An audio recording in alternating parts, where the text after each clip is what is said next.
નમસ્કાર મિત્રો, હું નિશા વ્યાસ તમારું અમારી પોડકાસ્ટ ચેનલમાં સ્વાગત કરું છું.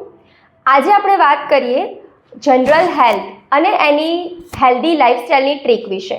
તો આપણા રોજબરોજના જીવનમાં હેક્ટિક અત્યારે સ્કેડ્યુલ હોય છે બધાના. તો એ હેક્ટિક સ્કેડ્યુલમાં પણ તમે તમારી હેલ્ધી લાઇફસ્ટાઈલ રાખવા માટેની જે ટ્રીક છે એની માટે શું કરવું જોઈએ એ માટે આ એપિસોડ અવશ્ય જોજો. સો ડૉક્ટર પ્રતીક્ષા, જણાવો કે હેલ્ધી લાઇફસ્ટાઈલ રાખવા માટે શું કરવું જોઈએ? યસ, તો હેલ્ધી લાઇફસ્ટાઈલ ફોલો કરવા માટે સૌ પહેલાં એનું ઇમ્પોર્ટન્સ છે એ જાણવું જરૂરી છે. હેલ્ધી લાઇફસ્ટાઈલનું ઇમ્પોર્ટન્સ જો તમે જાણશો તો જ લોકો હેલ્ધી લાઇફસ્ટાઈલને ફોલો કરી શકશે. તો હેલ્ધી લાઇફસ્ટાઈલના ઇમ્પોર્ટન્સમાં ફર્સ્ટ ઇમ્પોર્ટન્ટ છે કે તમારું માઇન્ડ એ થ્રુ આઉટ છે સ્ટ્રોંગ રહે, તમારી એનર્જી છે through out the day A proper energy રહે અને તમારું જે રૂટીન છે એ પ્રોપર ફોલો થાય. તમે જાણો છો કે ફિઝિકલ અને મેન્ટલ હેલ્થ એ 50% જે છે એનો ભાગ છે ટોટલ હેલ્થમાં, રાઈટ? જો ફિઝિકલ હેલ્થ બરાબર હશે એન્ડ મેન્ટલ હેલ્થ બરાબર નહીં હોય તો લોકો સરખા રીતે કામ કરી શકશે નહીં. સેમ મેન્ટલ હેલ્થ બરાબર છે, ફિઝિકલ હેલ્થ તમારી અનઅપ્રોપ્રિએટ છે તો પણ માણસ છે સરખા રીતે કામ કરી શકે નહીં. તો આ બધી ફિઝિકલ જે એક્ટિવિટીઝ છે, એક્સરસાઇઝ છે, સ્લીપ છે, ન્યુટ્રિશન છે, આ બધા પિલર્સ છે, જે 3 પિલર્સ મેઇન છે, એ ભાગ ભજવે છે તમારી હેલ્ધી લાઇફસ્ટાઈલમાં. એને હેલ્ધી લાઇફસ્ટાઈલમાં તમે લાવશો તો થ્રુ આઉટ ડે તમારી એનર્જી સારી રહેશે, તમારા મૂડ સારા રહેશે, ડિસીઝને તમે પ્રિવેન્ટ કરી શકીશો. કેટલા બધા એવા ડિસીઝ હોય છે કે જે ઇમ્પ્રોપર નાની વસ્તુ ઇમ્પ્રોપર તમારા ડે ટુ ડે પ્રેક્ટિસમાં થાય એના લીધે થતા હોય છે. તો ડિસીઝને પણ તમે પ્રિવેન્ટ કરી શકો. તો આ 3 પિલરને ફોલો કરી અને તમારી હેલ્ધી લાઇફસ્ટાઈલ છે એ મેન્ટેન થઈ શકે છે. 3 પિલર એ તમારા એક્સરસાઇઝ, સ્લીપ અને ન્યુટ્રિશન. તમે જે રીતે વાત કરી ન્યુટ્રિશન, તો બેલેન્સ ડાયટનું શું ઇમ્પોર્ટન્સ છે? બેલેન્સ ડાયટમાં બેઝિકલી તમે જ્યારે કોઈ પણ મીલ લો છો ત્યારે બેલેન્સ ડાયટ છે કોઈ પણ 5 કમ્પોનન્ટનું બનેલું હોય. I need to make the fist.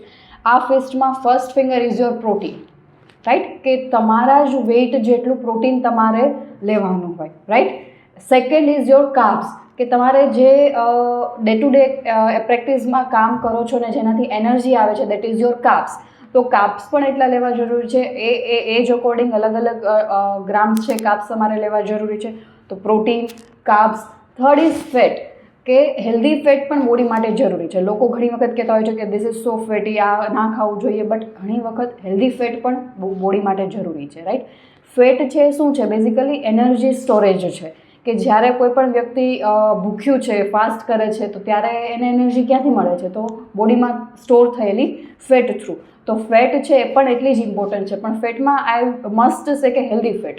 Healthy fat in the sense, જો તમે ઘી લેતા હોય તો that is one kind of healthy fat. Oil is not kind of healthy fat, right? તો હેલ્ધી ફેટ પણ જરૂરી છે. Fourth is your vitamins and minerals. આ બધી વસ્તુ પ્રોટીન, કાર્બ્સ, ફેટ એને યુઝ કરવા માટે વાઇટામિન્સ એન્ડ મિનરલ્સ છે એ મેઇન પોર્શન છે કે જે તમારા ડાયટને જે લો છો એને સેલ સુધી પહોંચાડે છે, રાઈટ? તો મિનરલ્સ એન્ડ વાઇટામિન્સ પણ જરૂરી છે. અને fifth finger is your fibre. તમે જ્યારે કોઈ પણ ખાવાનું લો છો ત્યારે તમારા ડાયજેસ્ટિવ સિસ્ટમમાં જાય છે અને ડાયજેસ્ટિવ સિસ્ટમમાંથી એબ્ઝોર્બ થાય છે. તો ડાયજેસ્ટિવ સિસ્ટમને કામ કરવા માટે પણ ફાઇબરની જરૂર પડે છે. Fibre is not basically the cell need, તમારા સેલની નીડ નથી, પણ ડાયજેસ્ટિવ સિસ્ટમમાં જે રહેલા બેક્ટેરિયા છે કે જે એબ્ઝોર્બ કરવામાં હેલ્પ કરે છે, કે જે ડાયજેસ્ટ કરવામાં હેલ્પ કરે છે, એને ફાઇબર્સની જરૂર છે. તો ફિફ્થ ઇઝ યોર ફાઇબર. તો આ એક ફિસ્ટ બની અને તમારું ડાયટ છે એ ફોલો કરો તો એને એક પ્રોપર હેલ્ધી ડાયટ કહી શકાય છે, કે જે કમ્પોનન્ટ છે ડાયટના એ કહી શકાય છે. એક્સરસાઇઝનું શું ઇમ્પોર્ટન્સ હોય છે? અલોંગ વિથ ડાયટ, જો તમે એક્સરસાઇઝ કરો છો તો એક્સરસાઇઝનું ફર્સ્ટ જે ઇમ્પોર્ટન્સ છે એ છે કે જે માણસ છે એ throughout the day active feel કરે છે, રાઈટ? પ્લસ એક્સરસાઇઝ છે હોર્મોન રિલીઝ કરે છે. અમુક જે હોર્મોન હોય છે, ડોપામાઇન છે, એ બધા એક્સરસાઇઝથી રિલીઝ થાય છે, કે જે મૂડ સ્વિંગ હોય છે, અલગ પ્રકારના લેથર્જિક કન્ડિશન હોય છે, એમાં હેલ્પ કરે છે, એને ઇમ્પ્રૂવ કરવામાં હેલ્પ કરે છે. તો એક્સરસાઇઝ એમાં પણ હેલ્પ કરે છે. સેકન્ડ, કે તમારા બધા જ મસલનું સ્ટ્રેન્થનિંગ કરે છે એક્સરસાઇઝ. તમારે કોઈ અલગ અલગ લોકોના મસલના સ્ટ્રેન્થ અલગ અલગ હોય છે. કોઈ છે 2 kg ઉપાડી શકે છે, કોઈ છે 5 kg ઉપાડી શકે છે. તો ડિપેન્ડ કરે છે કે એના મસલ કઈ રીતે ટ્રેન થયેલા છે. તમારા ડે ટુ ડે નીડ પ્રમાણે એ મસલને એ પ્રમાણે ટ્રેન કરવા પડે. તો એક્સરસાઇઝ અગેન મસલને સ્ટ્રોંગ કરશે, તમારું મેન્ટલ બેલેન્સ રાખશે. બિકોઝ જે હોર્મોન રિલીઝ થાય છે ડોપામાઇન એક્સરસાઇઝથી, એ મૂડ અને એને માઇન્ડને કંટ્રોલ કરવામાં હેલ્પ કરે છે, શાંત કરવામાં હેલ્પ કરે છે. કઈ એક્સરસાઇઝ કરવી જોઈએ? એક્સરસાઇઝમાં બેઝિકલી જો તમે કંઈ પણ નથી કરી શકતા ને, તો વોકિંગ ઇઝ મસ્ટ. અત્યારે આજકાલના આ ટ્રેન્ડમાં કે જ્યાં 9 to 9 12 hours લોકો કામ કરે છે, ત્યારે કોઈ પણને ટાઈમ નથી મળતો કે પ્રોપર એક્સરસાઇઝ ફોલો કરી શકે, એક્સરસાઇઝ પ્રોટોકોલ ફોલો કરી શકે. તો ઇફ તમારી લાઇફસ્ટાઈલ એ છે, તો દેન વોકિંગ ઇઝ મસ્ટ. તમારે 45 મિનિટનું વોકિંગ છે એ મિનિમમ છે, એ તમારા ડે પ્રેક્ટિસમાં, તમારા ડે ટુ ડે લાઈફમાં એડ કરવું જોઈએ. ઇફ વોકિંગથી પણ કોઈ લોકો એવું છે કે now I want to do exercise અને પ્રોપર સેશનમાં એક્સરસાઇઝ કરું છું, તો there is lot of kind of exercise, yoga છે, પિલાટીસ છે. તો આ બધી વસ્તુ છે એ કરી શકે છે. બેઝિકલી વોકિંગ છે એ બેસ્ટ છે, પણ ઇફ તમે એના પણ આગળના સ્ટેપમાં જવા માગતા હોય તો yoga, Pilates, all kind of exercise is there. અમુક લોકો જીમને પણ ફોલો કરે છે. તો ઇફ કોઈને કોઈ ઇન્જરી નથી, કોઈ લોકોને ઇન્જરી નથી, તો જીમમાં જઈ અને એનું મસલનું સ્ટ્રેન્થનિંગ કરશે તો પણ ઇટ્સ ઓકે. હેલ્ધી લાઈફસ્ટાઈલ માટે મેન્ટલ હેલ્થનો શું રોલ હોય છે? યસ, મેં તમને પહેલાં જ કીધું કે જેમ કોઈ પણ માણસને પ્રોપર રીતે કામ કરવા માટે 50% રોલ છે. 50% role is physical health and 50% role is mental health. તો આ બધી જે 3 પિલર છે, એક્સરસાઇઝ છે, સ્લીપ છે, તમારું ડાયટ છે, એ બધું ફિઝિકલ હેલ્થમાં આવશે. પણ if we are talking about mental health, then mental હેલ્થમાં મેઇન છે કે માણસ જો મૂડમાં જ નહીં હોય, માણસનું જે મેઇન પીસ જ નહીં હોય, મેન્ટલ પીસ જ નહીં હોય, તો એ સરખી રીતે કામ નહીં કરી શકે. અને મેન્ટલ હેલ્થ જે છે એના માટે મેડિટેશન, જર્નલિંગ, સોશિયલ ગેધરિંગ્સ, આ બધું કરવું છે એ મેઇન છે. Along with that cut off the social media. અત્યારે આજકાલના લોકોમાં રીલ્સ અને યુટ્યુબ વિડીયોઝને સ્ક્રોલ કરવા માટે જે 2 મિનિટના વિડીયોઝ હોય છે, એનાથી અટેન્શન સ્પેન છે ડિક્રીઝ થાય છે. તો એ ઘટાડવા માટે you need to cut off the social media. કેમ કે એ અટેન્શન સ્પાન જો ડિક્રીઝ થાય તો પ્રોપર રીતે અટેન્શન છે એ બીજી કોઈ વસ્તુમાં ફોકસ થાય નહીં. અને એ જે શોર્ટ વિડીયો છે એ જલ્દીથી ડોપામાઇન તમારું રિલીઝ કરે છે, રાઈટ? એનાથી તમને જલ્દીથી ડોપામાઇન રિલીઝ થાય એટલે માણસોને વધારે મજા આવે, એટલે એ વસ્તુ વધારે જોવે. પણ એના લીધે અટેન્શન છે ધીરે ધીરે ઓછું થતું જાય છે. તો you need to cut off the social media first. અને એના પછી તમે એડ કરી શકો તમારા રૂટીનમાં meditation. Is a great work for peace and for your mental health, right? Second is journaling, કે તમને થ્રુ આઉટ ધ ડે તમે શું ફીલ કરો છો, you write it down in notebook, right? તો એ જર્નલિંગ થયું કે જેનાથી તમને over the period of time તમને ખબર પડશે કે હા, હું આ રીતે ફીલ કરતી હતી, over the period of time હવે હું આટલું પીસફુલ ફીલ કરું છું. તો journaling is also a great idea. ઊંઘનું શું મહત્વ હોય છે? Yes, throughout the day તમે 12 કલાક કામ કરો છો, બોડી નીડ રેસ્ટ, રાઈટ? તો આ રેસ્ટ માટે સ્લીપ છે એ સૌથી ઇમ્પોર્ટન્ટ વસ્તુ છે. જ્યારે તમે સ્લીપમાં હોય, સ્લીપમાં અલગ અલગ ફેઝ હોય છે, 3 ફેઝ હોય છે, આલ્ફા, બીટા અને ગામા. આલ્ફા ફેઝમાં તમે હવે તમને ખબર હોય છે પણ તમે સૂતા હોય. Beta is mid level of sleep અને gamma is deep level of sleep, right? તો એના પણ પ્રોપર અમાઉન્ટ હોય છે. આ જે આલ્ફા, બીટા અને ગામા છે, 15 to 20 મિનિટનું આખું સાયકલ થાય છે. First is your alpha, second is your beta અને થર્ડ ઇઝ યોર ગામા. તો આખી સાયકલ કમ્પ્લીટ થાય છે 20 મિનિટ્સમાં, રાઈટ?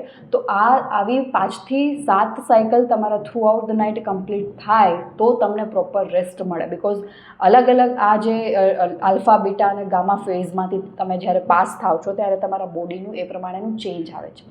બોડીની હિલિંગ કેપેસિટી સૌથી મેક્સિમમ હોય તો એ તમારા ડેલ્ટા પીરિયડમાં હોય છે. ડેલ્ટા સ્લીપ આપણે જેને કહીએ છીએ, કે એ ફેઝ છે એ લાસ્ટ ફેઝ ઓફ સ્લીપ છે અને એમાં સૌથી મેક્સિમમ બોડી છે હીલ કરે છે. તો સ્લીપનું એ મહત્ત્વ છે કે તમારા જે થ્રુ આઉટ ધ ડે તમારે એક્ઝર્શન થયું છે, તમારા બોડીમાં વેસ્ટ પ્રોડક્ટ ભરાય છે, તમારા મેન્ટલ હેલ્થમાં પણ એઝ વેલ એઝ તમે યુઝ કર્યું છે તમારા માઇન્ડને, તો એને you need to give the rest. તો સ્લીપ એ રેસ્ટ આપશે અને એને હીલ કરશે. પ્રિવેન્ટિવ હેલ્થ ચેકઅપ્સ કયા કયા હોય છે? So preventive health checkup is right now the most important thing in lifestyle, because બધા જ લોકોને ડાયાબિટીઝ, બીપી, અલગ અલગ કોલેસ્ટ્રોલના પ્રોબ્લેમ્સ હોય છે, અલગ અલગ વેક્સિન ના અપાવી હોય તો એના લીધે અલગ અલગ ડિસીઝ થતા હોય છે. તો પ્રિવેન્ટિવ હેલ્થ ચેકઅપ માટે you must go for the sugar test first. Second, you need to go for cholesterol check, right? Third, you need to go for your blood pressure check. You in every month you need to do these 3 report: blood sugar level, તમારું BP અને તમારું જે cholesterol level છે એ. તો આ બધા, અને એની સાથે સાથે ઇફ પ્રિવેન્ટિવ વેક્સિનેશન કોઈ આવે છે કે કોઈ બીજા કોઈ રિપોર્ટ્સ છે તો એ પણ તમારે તમારા જનરલ હેલ્થ ગાઈડન્સથી એ કરાવવા જરૂરી છે.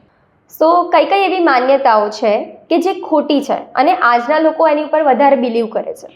યસ, બેઝિકલી આજના જનરેશનમાં young people tend to do the gym, right? અને એ લોકો સમજે છે કે જીમ જ એ કાઇન્ડ ઓફ એક્સરસાઇઝ છે, પણ એવું નથી.